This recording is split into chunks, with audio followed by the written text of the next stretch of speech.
4.3 8th sum. In the adjacent figure, ABC is the right angle triangle with right angle at B and point DE trisect BC. Prove that 8E square equal to 3AC square plus 5AD square. என்ன சொல்கிறாங்க அப்படின்னா ஏபிசிங்கிற ட்ரையாங்கிளை 3 பகுதியாக bisect ஆகுது, trisect ஆகுது. ட்ரைசெக்ட்னா 3, பைசெக்ட்னா 2. ட்ரைசெக்ஷன்னாலே தெரியும், அது எல்லாமே equal பார்ட்ஸாக தான் பிரியுது. 3மா பிரியும் போது இதை இந்த மாதிரி ப்ரூவ் பண்ண சொல்கிறாங்க. சரியா? நான் என்ன பண்ணுறேன், ஈக்குவல்னு சொல்கிறதுனால நான் என்ன பண்ணி போகிறேன், ஃபஸ்ட்டு இதை எக்ஸுன்னு எழுதுகிறேன். இதுவும் எக்ஸு, இதுவும் எக்ஸு, இதுவும் எக்ஸு இல்லையா? இந்த ட்ரையாங்கிளில் பிடி எக்ஸு, இந்த பெரிய ட்ரையாங்கிள் பாருங்கள் ஏபிஇயில் எக்ஸ் ப்ளஸ் எக்ஸு 2x. இந்த இன்னும் பெரிய ட்ரையாங்கிள் பாருங்கள் ஏபிசியில் எக்ஸு ப்ளஸ் எக்ஸு. அப்போ இது என்னவாக இருக்கும், ஏன்னு சொன்னது இப்படி. சரியா? ரெண்டுமே சேர்ந்து 2x, அப்புறம் 3 சேர்ந்து 3x. ஓகேவா? இது மட்டும் எக்ஸு, பிடிங்கிறது எக்ஸு. அப்போ பிடி ப்ளஸ் டிஇ என்னது 2x, பிடி plus DE plus EC equal to 3x. Solution given x equal to BD equal to x, BD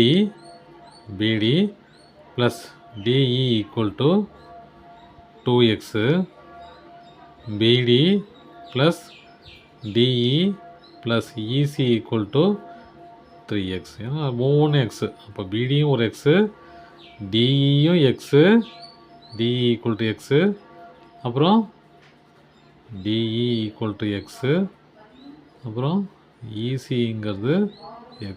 அதாவது இது 3மே எக்ஸ்ன்னு எடுத்துக்கிறேன், எக்ஸ்ன்னு எடுத்துக்கிறேன். இந்த ஏபிடின்னு பார்க்கும்போது இது எக்ஸு ட்ரையாங்கிளில், அப்புறம் ஏபிஇன்னு பார்க்கும்போது இது 2x ஆகிடும், ஏன்னா 2x இருக்குது. அப்புறம் 3வது ட்ரையாங்கிள் ஏபிசின்னு பார்க்கும்போது இது 1x, 2x, 3x, 3x ஆகிடும் இல்லையா? இது ரைட் ஆங்கிள் சொன்னதுனால தான் நான் இந்த மாதிரி சொல்கிறேன். ஓகேவா? அவங்க சொல்லிடுறாங்க ரைட் ஆங்கிள் ட்ரையாங்கிள். அப்போது ஃபஸ்ட்டு ட்ரையாங்கிள் எடுக்கிறேன் ஏபிடி இன் ட்ரையாங்கிள் ஏபிடி சொல்லுங்கள். ஏடி ஸ்கொயர், இது ஹைபோட்டனஸ் இல்லையா? இது ஹைபோட்டனஸ், இது ஆப்போசிட், இது adjacent. AB square plus X square. ஆச்சா? In triangle ABE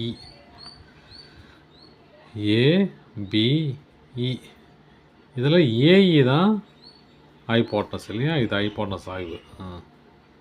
AB square plus BE தானே? பிஇன்னு எப்படி எழுதலாம், 2x ஸ்கொயர்னு எழுதலாம். அதாவது 2x whole square, 2x whole square. அப்போ எப்படி எழுதலாம் அதை, ஏபி ஸ்கொயர், அதாவது AE square equal to AB square plus 4x square. In triangle ABC, இந்த பெரிய ட்ரையாங்கிள் ஏபிசியில் எது ஹைபோட்டனஸ், இது ஏசி தானே? அப்போ ஏசி ஸ்கொயர் ஈக்குவல் டு என்னது ஏபி, அது ஏபி தான், ஏபி ஸ்கொயர் ப்ளஸ் பிடி டிஇ ப்ளஸ் இசி, 3மே சேர்ந்து வரும் இல்லையா? அப்போது 1x, 2x, 3x, அப்போது 3x ஹோல் ஸ்கொயர். இது எப்படி அதெல்லாம், AC square equal to AB square plus 9x square. ஓகேவா? 3 கண்டுபிடிச்சாச்சு. இப்போ பாருங்கள் என்ன கண்டுபிடிக்க சொல்கிறாங்க. 8a square equal to 3ac square plus 5ad square. நான் அந்த ஆர்ஹெச்எஸ் மட்டும் எடுத்துக்கிறேன், ஆர்ஹெச்எஸ் மட்டும் எடுத்து எல்ஹெச்எஸை ப்ரூவ் பண்ண போகிறேன். என்ன கொடுத்துருக்காங்க ஆர்ஹெச்எஸில், RHS equal to 3ac square plus 5ad square. Okay, 5ad square RHS. இது இங்கே பாருங்கள் 3ac ஸ்கொயர், ஏசி என்னது, இதுதான் ஏசி ஸ்கொயர் இல்லையா? அப்போது 3 இன்ட்டு ஏசி ஸ்கொயர் என்னது, AB square plus 9x square plus 5 into AD square என்னது, AB square plus X square. இதை மல்டிப்ளை பண்ணிக்கலாமா? 3ab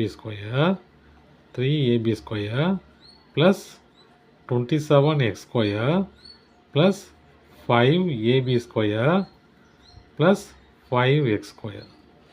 இப்போ பாருங்கள் என்ன பண்ணலாம், 3ab ஸ்கொயரும் 5ab ஸ்கொயரும் என்ன வரும், 8ab square, 27x ஸ்கொயரும் 5x ஸ்கொயரும் 27 + 5 32x square. சா 8 காமனாக எடுக்கலாமா, எடுத்தால் என்ன வரும் பாருங்கள், ab ஸ்கொயர் ப்ளஸ் 4 ஆமாம் 4 8 8 16 32 அப்போது 4x ஸ்கொயர். இப்போ பாருங்கள் இது எங்கே வருது பாருங்கள், a square equal to ab square plus 4x square. அப்போது RHSல ஆரம்பிச்சது LHS எப்படி முடியுது, AE ஸ்கொயர் முடியுது. இப்போ பாருங்கள் ப்ரூஃப் ஆகிடுச்சு பாருங்கள்.